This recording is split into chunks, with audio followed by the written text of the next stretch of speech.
Let's not ruin the friendship, she said while pulling away from my kiss, so I let her keep it. Now she's crying that I treat her like any other friend. Hey viewers, before we move on to the video, please make sure to subscribe to the channel and hit the like button if you want to see more stories like this. Thanks. I don't even remember when our friendship crossed that invisible line, when the late night calls started feeling like dates, or when her laugh started hitting different. Her name's Maya. We met 3 years ago through mutual friends, bonded over sarcasm and bad coffee. She was the kind of person who made every room brighter without realizing it, and the kind of woman who never seemed to notice when someone was falling for her. We became inseparable. Movie nights turned into sleepovers on opposite sides of the couch, but still, she'd call me when her dates went wrong, half joking that I was the only guy who actually listens. I played it off like it didn't sting. Over time, it felt mutual, small things that kept me believing. She'd rest her head on my shoulder, send good morning texts unprompted, hug me a little longer than necessary. Every sign pointed to maybe. One night it felt inevitable. We'd spent the evening at her place watching some old indie film neither of us paid attention to. She had a rough week. Her boss yelled at her. Her ex posted something smug online. All that. She leaned into me halfway through the movie, mumbling something about being tired. I just wrapped my arm around her without thinking. Silence. Comfortable, slow, warm silence. She tilted her head up to look at me. Her eyes lingered, too long for just friends. And for the first time, I didn't overthink it. I leaned in. Not fast, not reckless, just enough to see if she'd meet me halfway. She didn't. Instead, she froze, then smiled that pitying, soft smile people use when they think they're being kind. Let's not ruin the friendship, okay? My brain stalled. Ruin? I asked. This. Us. I don't want things to get weird. You're my favorite person, but... She paused, searching for words that wouldn't sound cruel. You're my best friend. I don't want to mess that up. It was the kind of sentence that lands like a punch, but sounds like a compliment. I could have said a dozen things, how she'd been blurring those lines for months, how I wasn't imagining her hands lingering, how best friends don't flirt like that. But what came out was just, okay. Friends, then. No bitterness. No plea. Just acceptance, clean and sharp. She looked almost disappointed that I didn't argue. You're not upset? You were honest, I said. That's enough. I stood up, grabbed my jacket, and smiled. Not a fake one, just tired. Good night, Maya. Her face fell slightly. You don't have to be weird about it. I'm not, I said. Just adjusting. And I left. That's the thing about quiet heartbreak. It doesn't explode. It just fades into stillness. I walked home that night with my phone buzzing in my pocket. A text from her. Hey, don't make this awkward. I really do care about you. I didn't answer. Not because I was angry, but because for once, I actually believed her. She did care. Just not enough. That was the night I stopped being her emotional boyfriend and actually became what she said I was. Just a friend. And she'd regret saying it sooner than either of us expected. The morning after that conversation, I woke up with a strange sense of clarity. It wasn't anger. It was like someone had turned down the volume on a song I'd been replaying for years. I didn't block her. I didn't delete our photos. I just stopped prioritizing her. For the first few days, she didn't seem to notice. We still texted, but my replies got shorter. I stopped initiating calls, stopped sending memes or random, "You'll love this" links. The late-night conversations dried up. And when she called me out on it, I was polite, detached. You okay? You've been distant lately, she said one night. Yeah, just been busy, I replied. No blame, no tension, just factual. That's the difference between being rejected and accepting reality. One hurts, the other liberates. At first, she treated it like a phase. She'd send inside jokes, old selfies of us, little attempts to reignite what we had. I'd respond with a thumbs up emoji or a simple haha. Nothing more. Then she invited me to brunch. Just friends, she said. I showed up 15 minutes late, wearing a shirt she once said made me look too serious. She looked surprised, maybe because I didn't hug her, maybe because I ordered before she even arrived. You seem different, she said, eyes narrowing. Maybe I am. She tried to laugh it off, but I could see the shift happening, the same one I'd felt months ago. She was trying to reconnect, but the dynamic had flipped. After brunch, she hugged me longer than usual. I let her, but my arms didn't tighten around her this time. She pulled back and frowned. You're cold lately. No, I said. Just consistent. She didn't know what to say. Over the next few weeks, our friendship became exactly what she said she wanted, ordinary. Casual. She'd text. I'd reply hours later. She'd ask to hang out. I'd have plans. Not to be cruel, but because I actually did start having plans. Gym, new coworkers, small adventures I used to skip in case she called. And the less I was available, the more she started showing up unannounced. One Friday, she dropped by my place with takeout, just like old times. I was already getting ready to leave. You're going out? She asked, a bit too sharply. Yeah, meeting some people from work. She tried to joke it off. Anyone I know? No, just people. When I walked past her to grab my jacket, she blurted, You don't talk to me like you used to. I looked at her, really looked, and saw someone realizing she'd lost something she didn't think was possible to lose. You told me we were better as friends, I said evenly. So I'm being a friend. Her mouth opened, then closed. This isn't what I meant, she said quietly. I nodded. But it's what you asked for. That night, she sent me a wall of text, nostalgic, apologetic in tone, but not in words. Stuff like, I just miss us. Things felt easy before. You've been such a constant in my life, and I hate that it feels off. I didn't reply. The silence wasn't a weapon, it was peace. And the more I pulled back, the more restless she became. She started posting those vague story captions people use when they want attention from one person, the ones that sound like growth, but read like regret. Sometimes we only realize what mattered when it's already gone. Distance reveals everything. Yeah, I saw them. I just didn't react. Because here's the truth. Once you stop chasing someone who takes your presence for granted, they either lose interest or lose their mind. Maya wasn't ready to lose either. And that's when she started testing boundaries she once set herself. It started with the midnight texts. Can't sleep. You up? Miss talking to you. At first, I ignored them. I wasn't trying to punish her. I'd just learned to value silence over hope. After a few nights, she called instead. I let it ring out. Then came a second call, then a third. Finally, I picked up. Everything okay? I asked.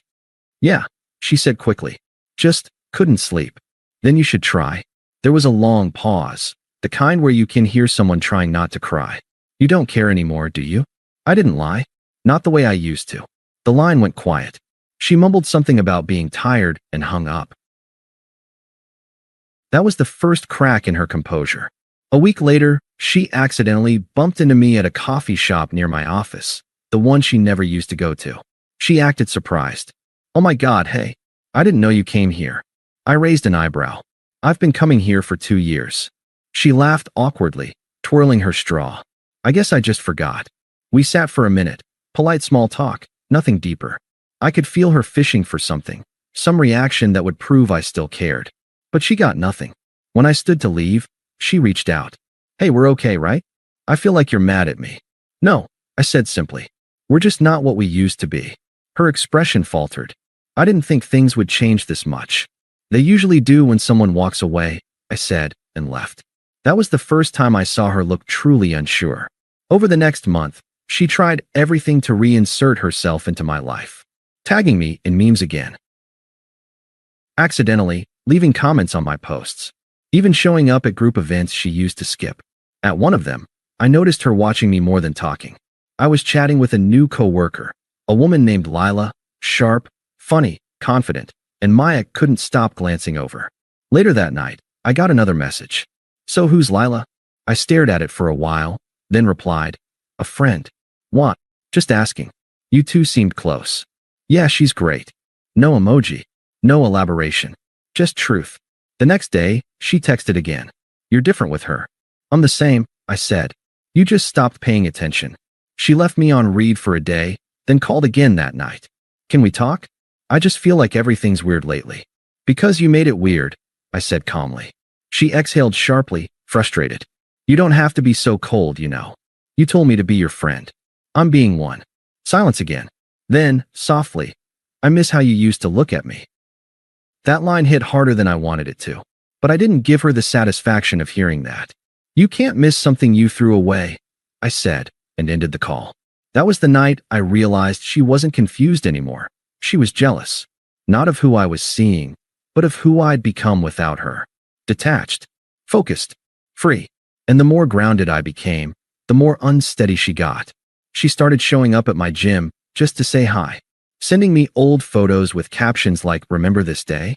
Acting nostalgic, playful, and oddly flirty, like she was trying to reset time. But that's the problem with trying to rekindle something that burned out on its own.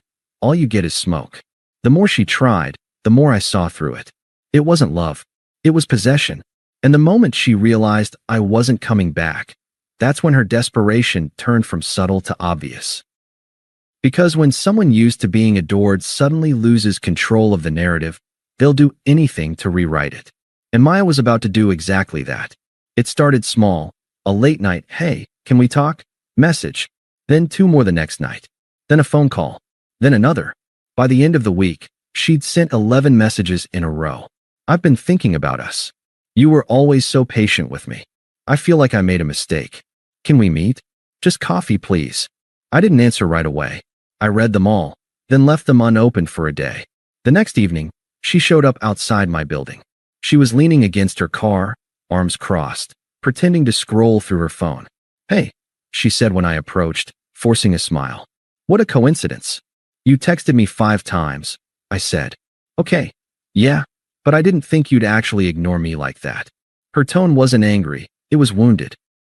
Like she couldn't believe she'd lost control of something she assumed was permanent. "You walked away, Maya. I just took your advice and walked in the same direction." "I didn't mean it like that," she said quickly. "I just needed time to figure myself out."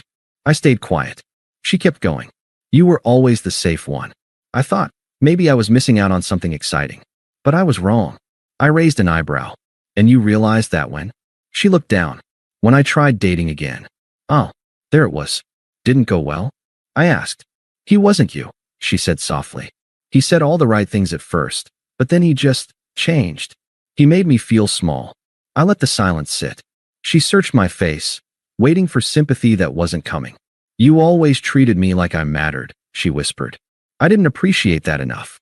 I could have said 100 things, but all I said was, "I know." That one line broke her composure. "You're so cold now," she said. "It's like I don't even exist to you." "You told me to treat you like a friend," I said evenly. "This is how I treat my friends." Her voice cracked. "I thought you'd at least care that I've been miserable." "You're not miserable because of me," I said.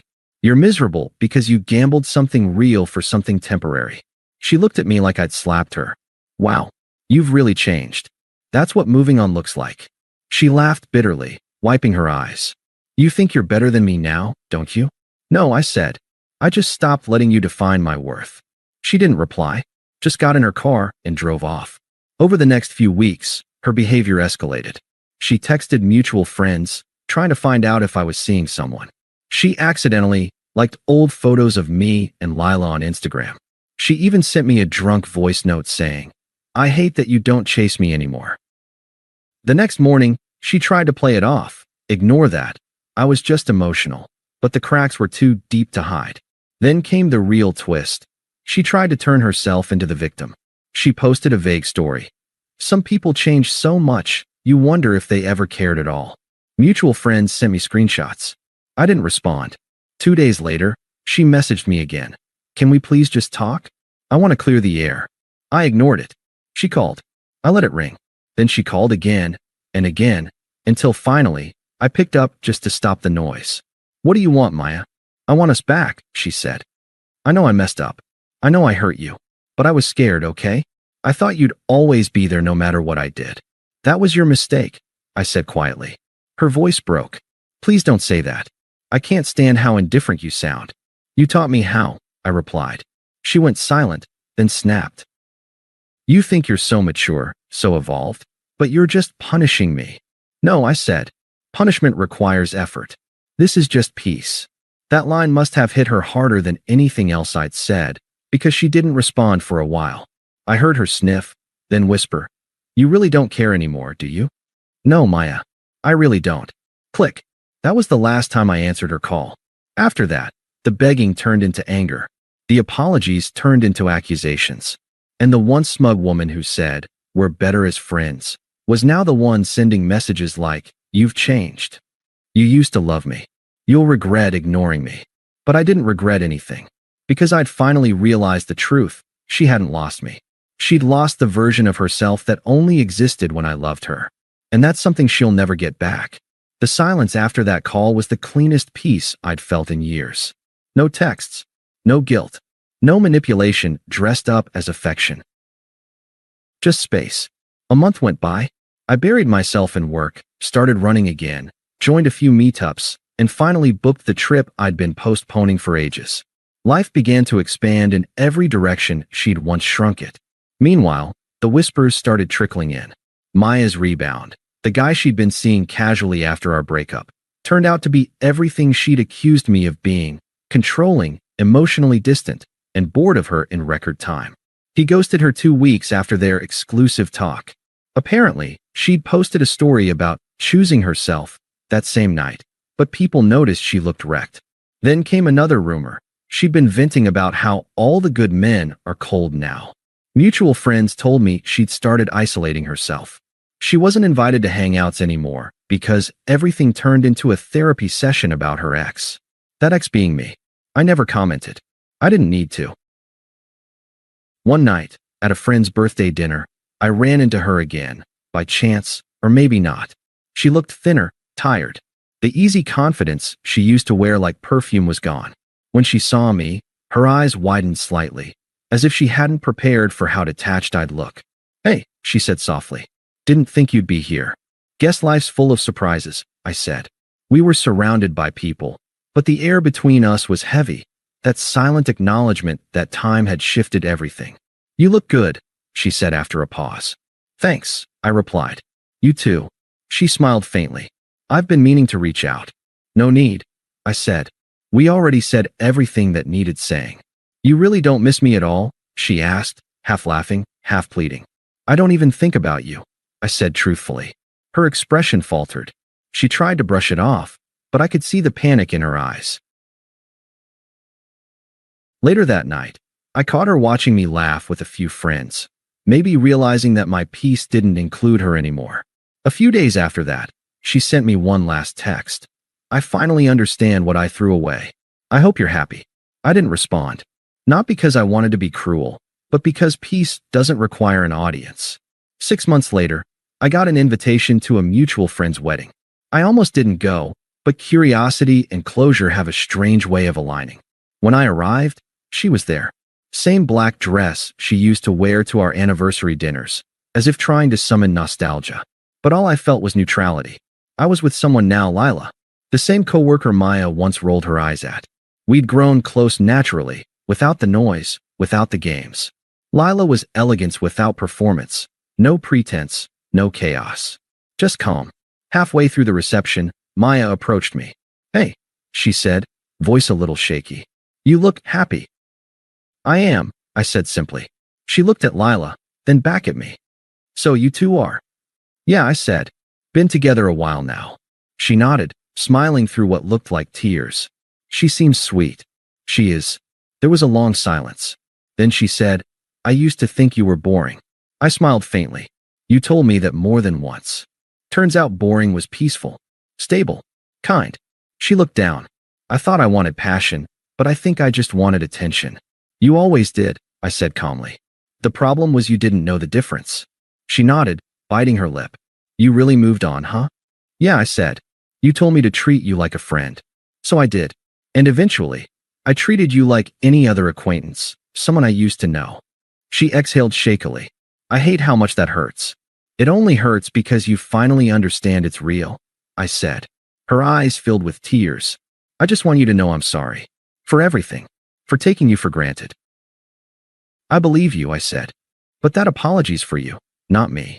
She blinked, confused. "What do you mean?" "You're saying sorry to feel lighter." I already let it go. That silence was final. She looked at me one last time, then forced a smile. "She's lucky, you know." "No," I said. "We're lucky. We both chose better." Then I took Lila's hand and walked away. As I glanced back one last time, I saw Maya standing alone at the edge of the dance floor, same spot where she used to pull me into dance when we were still us. Only now, no one was pulling her anywhere. When we got home that night, Lila asked, "Was that weird for you?" Not really, I said. It was just a reminder of how far I've come. She smiled and leaned into me. She didn't know what she lost. She never did, I said. And that was the truth. Because when someone says we're better as friends, they're betting you'll always care enough to stay close. But the real victory, the quiet, invisible one, is when you stop caring entirely. When you stop wishing for closure, stop needing to be understood, stop checking if they're still watching. Because by then, you've already won. Thanks for watching. Make sure to subscribe to the channel and hit the like button. What do you think about this story? Share it in the comments.